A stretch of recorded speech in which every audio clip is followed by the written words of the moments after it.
students, so we have already covered the three separation techniques, that is separation technique by evaporation, sublimation and separating funnel. Now we are going to discuss the another property, that is chromatography. Now chromatography is a very important technique जो कि आप लोगों को 11th standard में वापस पढ़ने को आएगा जो साइंस लेने वाले हैं. So this is a very important method and this is a very easy method. जो आप लोग 9th में पढ़ने वाले हैं वो बहुत ही easy method है.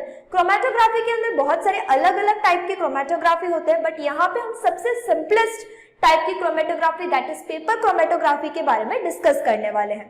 सो first of all, before we start with the video, it is advise that you keep your book and pen ready so that you can note down each and everything. कुछ points मैं dictate कराऊंगी जो आपको note down करना है. Clear?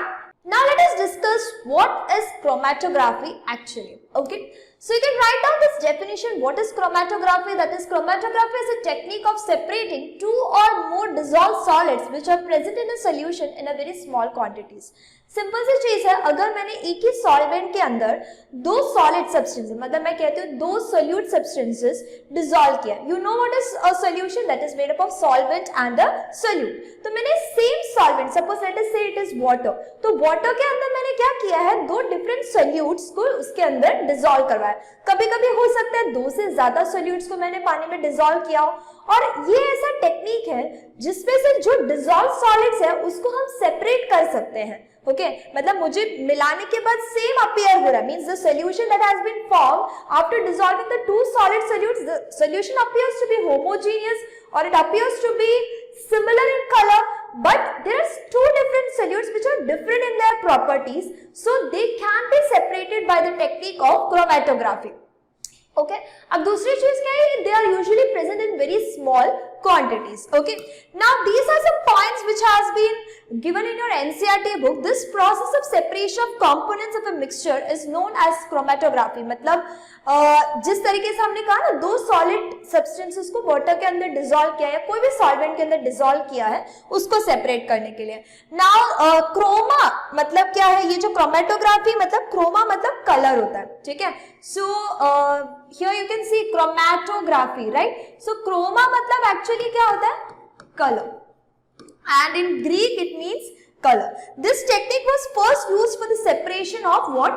Colors. इसीलिए इसका नाम क्या है, chromatography.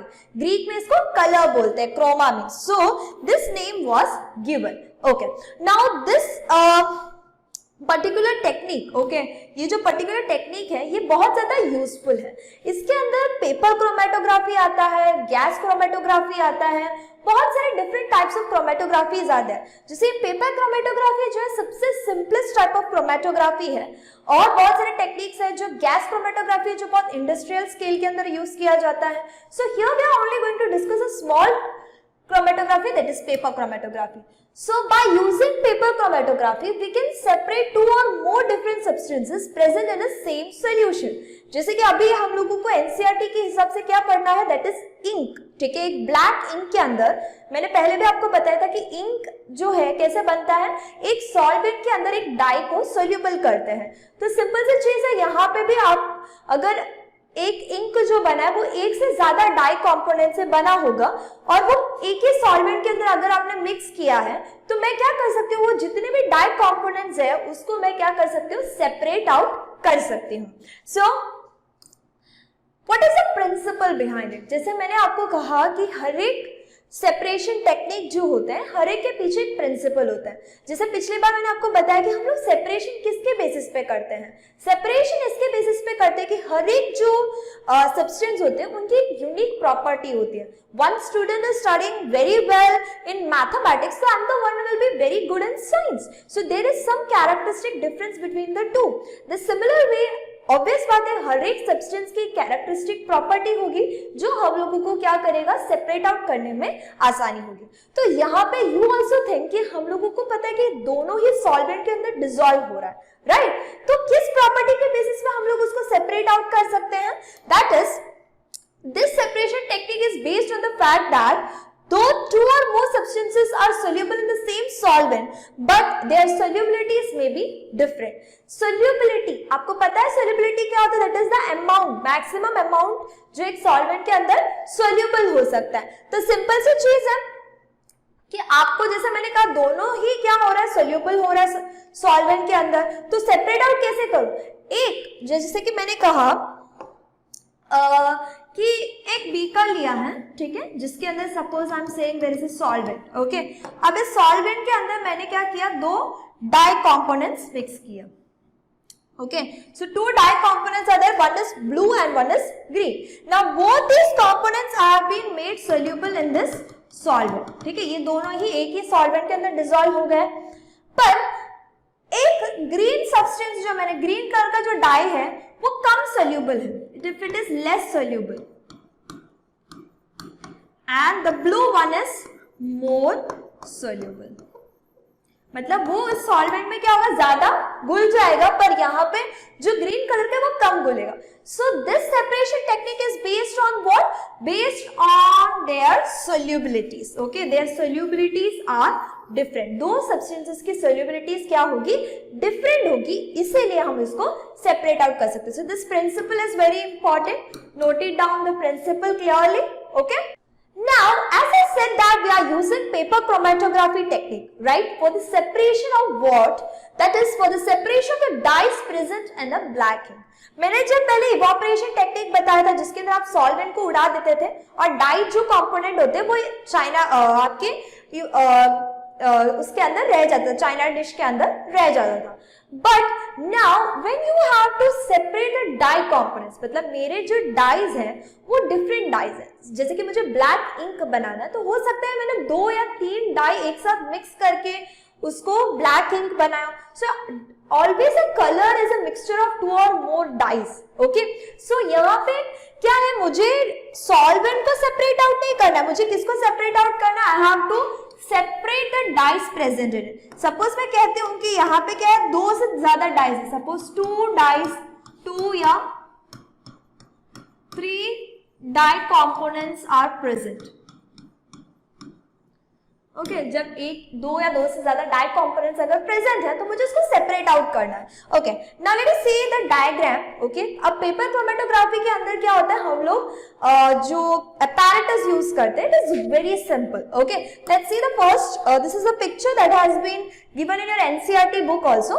Now you can see over here, you can see over here, this is a strip of paper, usually आपके टेक्स्ट बुक में लिखा है फिल्टर पेपर।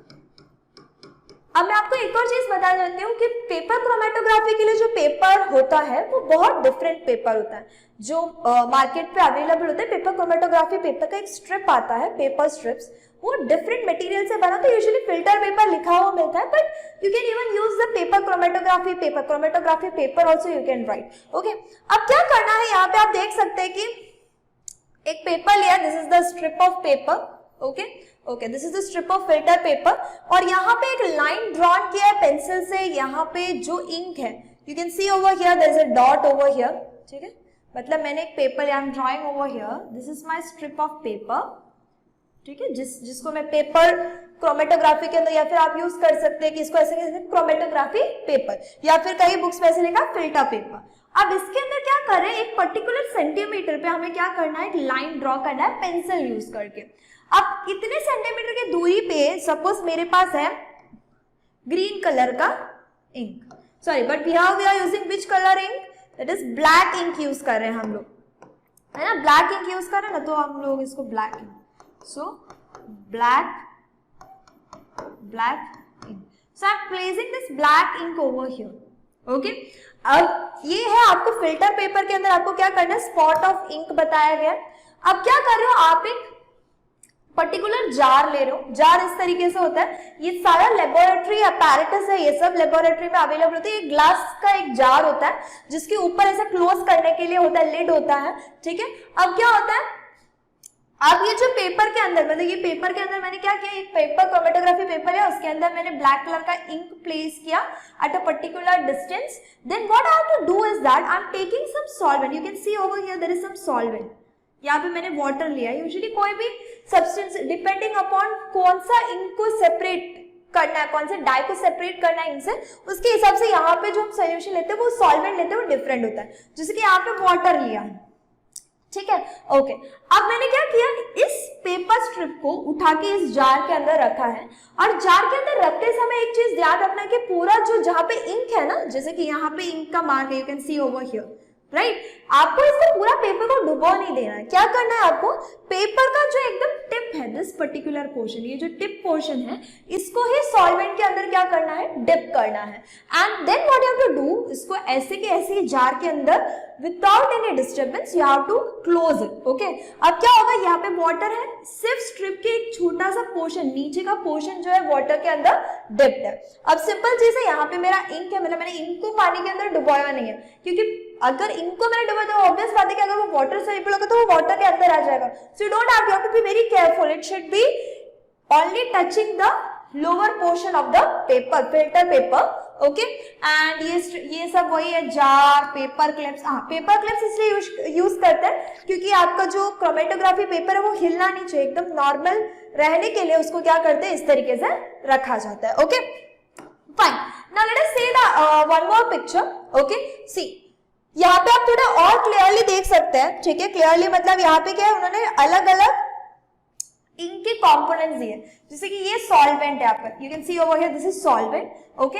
अब सिंपल सी चीज है, यहाँ पे सपोज आपने एक स्पॉट रखा हुआ इंक का, और यहाँ से वाटर ऐसे जो सॉल्वेंट है वो मूव किया होगा, और ये अलग अलग जो है आपको स्पॉट्स दिख रहे हैं ना, पिंक कलर का, ये ऑरिजिन है, ऑरिजिन है जहां पे आपने इंक का स्पॉट रखा होगा, जैसे यहाँ पे आपने इंक का स्पॉट रखा, यहाँ पे आपका सॉल्वेंट था जो कि इस लोअर पोर्शन से डिप थे।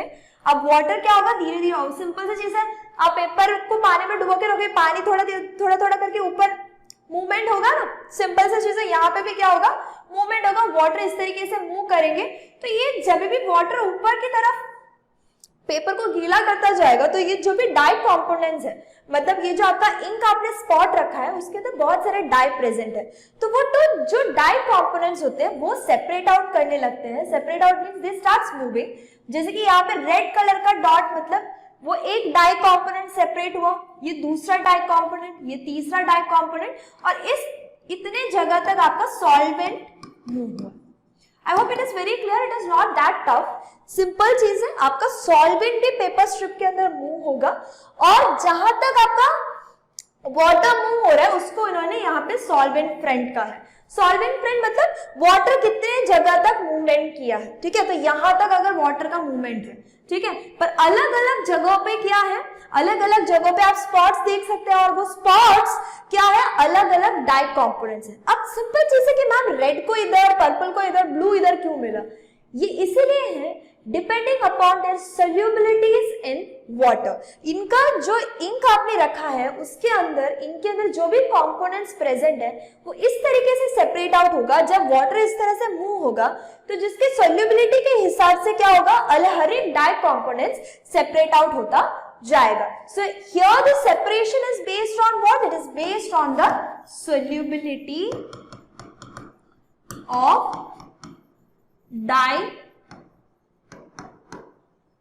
components. Okay, solubility of the dye components. I hope it is very clear. Still if you have any doubt, और ये 10 सेंटीमीटर 8 सेंटीमीटर ये हर एक इंक के लिए, हर एक डाई के कंपोनेंट्स के लिए अलग अलग, ये फिक्स नहीं रहता है। ये क्या है कि कितने डिस्टेंस वो पेपर के अंदर वो डाई कंपोनेंट्स ट्रैवल किए, जैसे कि मुझे यहाँ पर रेड कलर का मिला तो मैं इतना सेंटीमीटर गिन रही हूँ, इतना 6 सेंटीमीटर, इतना 8 सेंटीमीटर, 10 सेंटीमीटर, मतलब मैंने पेंसिल और स्केल के थ्रू उसको जस्ट मेजर किया है। Clear? Now we are going to discuss the steps that has been involved while we are separating the dyes present in black ink. अब यहाँ पे ध्यान देना कि हम लोग किसके बारे में बात करें, we are basically talking about the black ink. ठीक है, अब यहाँ पे मैं जो स्टेप्स वन बाय वन जो स्टेप्स मेंशन करने वाली हूँ, I am going to write the short hand steps, you have to describe it in detail. Okay, so you have to take a filter paper, ठीक है, जिसको आप paper chromatography paper भी कह सकते हैं, ठीक है, chromatography.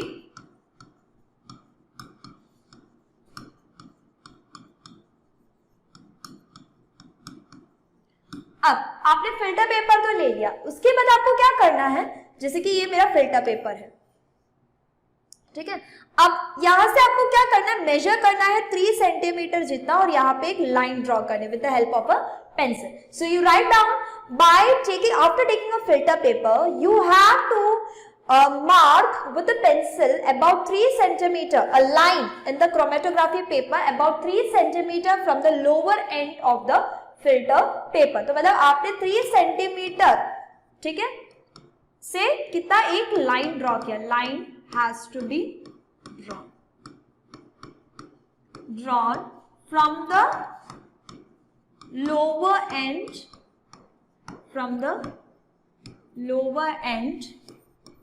of the filter paper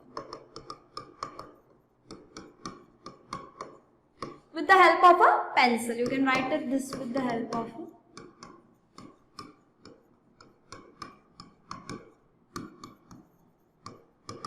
okay. So simple सी चीज है, पहले क्या किया, फिल्टर पेपर लिया, उसके अंदर हमने क्या किया, कोई भी, अब सिंपल सी चीज है, ऐसा मेरा फिल्टर पेपर है तो तुम इसको लोअर एंड मानो या इसको लोअर एंड मानो, कोई फर्क नहीं पड़ता, पर इतना है कि आपको लोअर एंड से स्केल रख के क्या करना है, 3 सेंटीमीटर जितना क्या करना, मेजर करना है.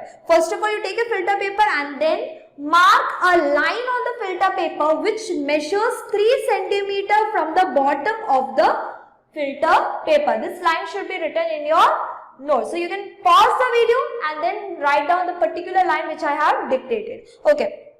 So यहाँ पे खत्म हो जाता है हमारा first step. I hope you must have noted down. Now what you have to do in the second step? Okay, second step पे आपको क्या करना है? You have to place a drop of ink on the line drawn above and then you have to dry the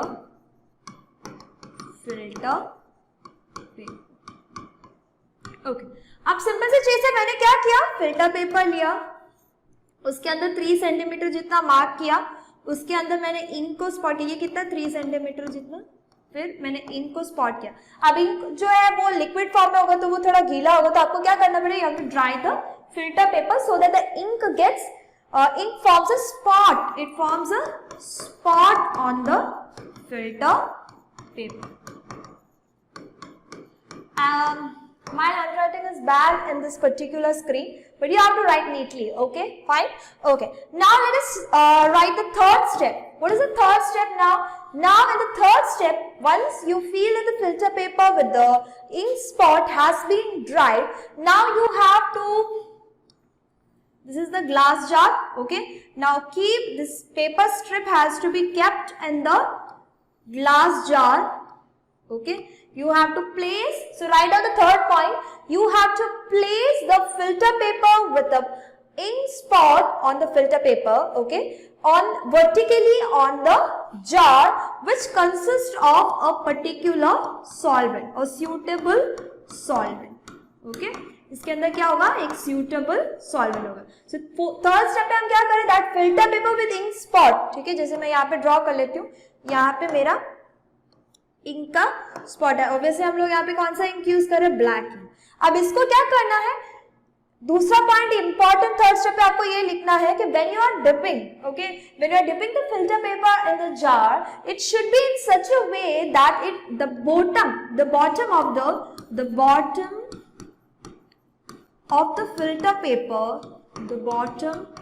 of the filter paper touches the solvent present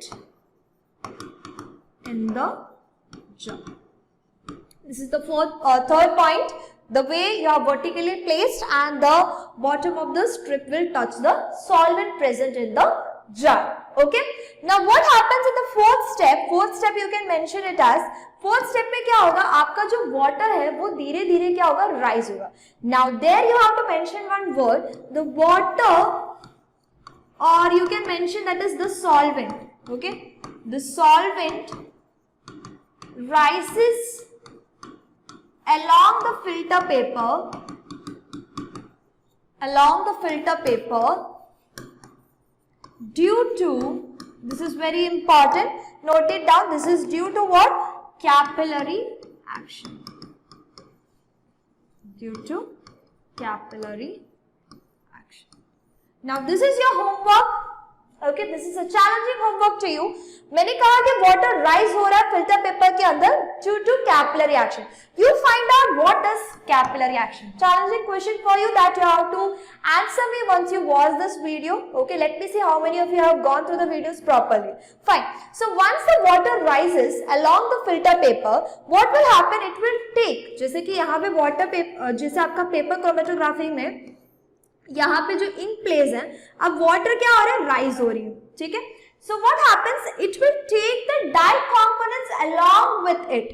मतलब simple सी चीज है, ये जो डाई कंपोनेंट होगा, आपने solvent ही इस तरीके से चूज किया होगा कि वो डाई कंपोनेंट जो है वो सॉल्वेंट में डिसॉल्व हो सकता होगा. So what will happen at the same time?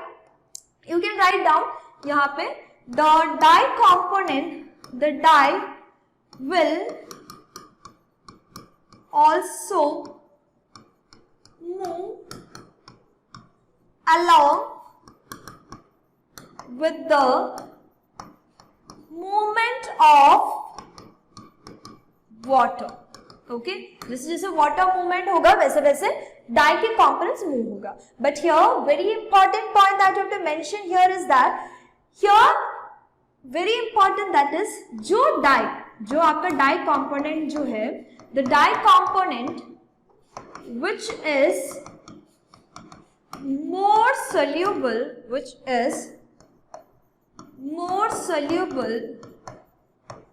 in the solvent will rise to a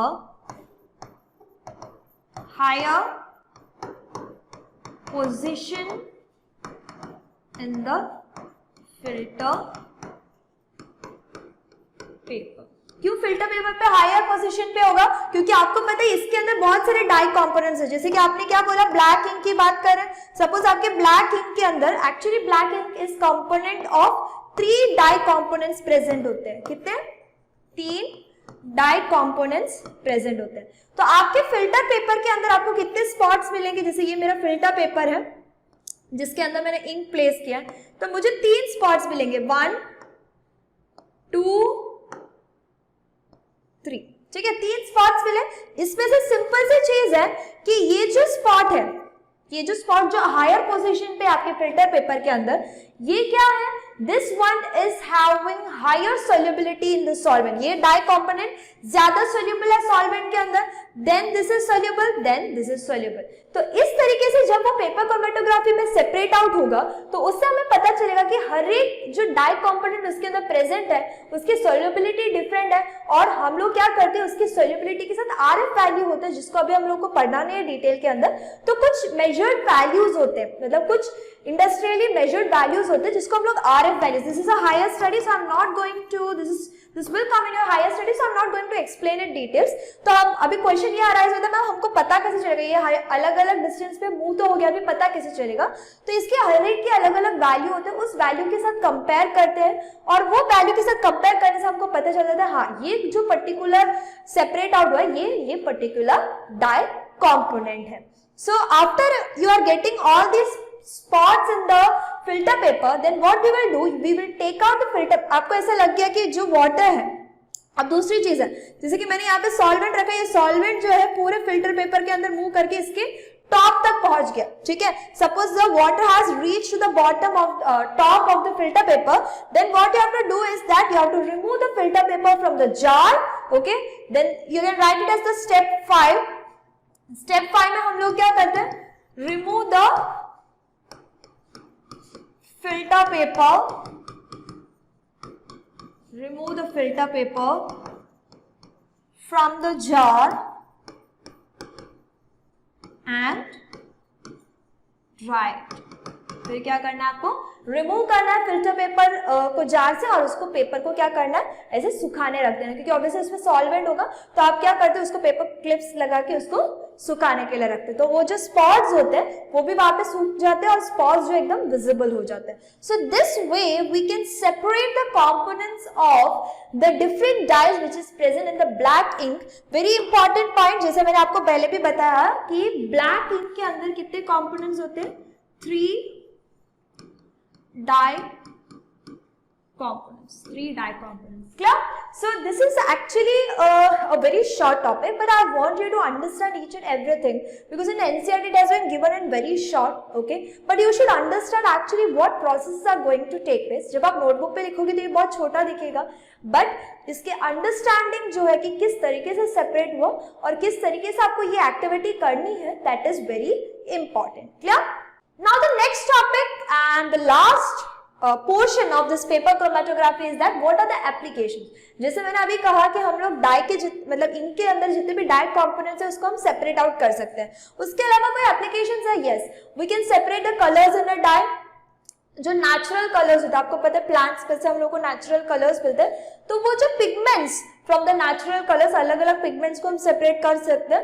कभी कभी हम लोग जो ब्लड के अंदर ड्रग्स होते हैं, जैसे कि drugs doesn't mean that particular drugs can also भी, अगर मेडिसिनल यूज पे यूज किया तो हम दवाइयों को भी ड्रग्स कहते हैं. तो कभी कभी क्या होता है, दवाइयां ज्यादा खा लेते हैं तो वो दवाई का जो कंटेंट होता है ब्लड के अंदर वो भी हम लोग क्रोमेटोग्राफी मेथड से सेपरेट आउट कर सकते हैं. So these applications you have to note it down. This application is given in your NCERT book also. Now that's all about the chromatography technique. This lecture was quite lengthy, but it is all about the understanding part. इसके अंदर question इस तरीके से बनेगा, write the principle and applications of chromatography technique, और the question can be asked that how can you separate the dye components present in the black ink. So you should understand the concept. Now write properly in your notebook, and if you have any doubts you can ask me. Thank you so much.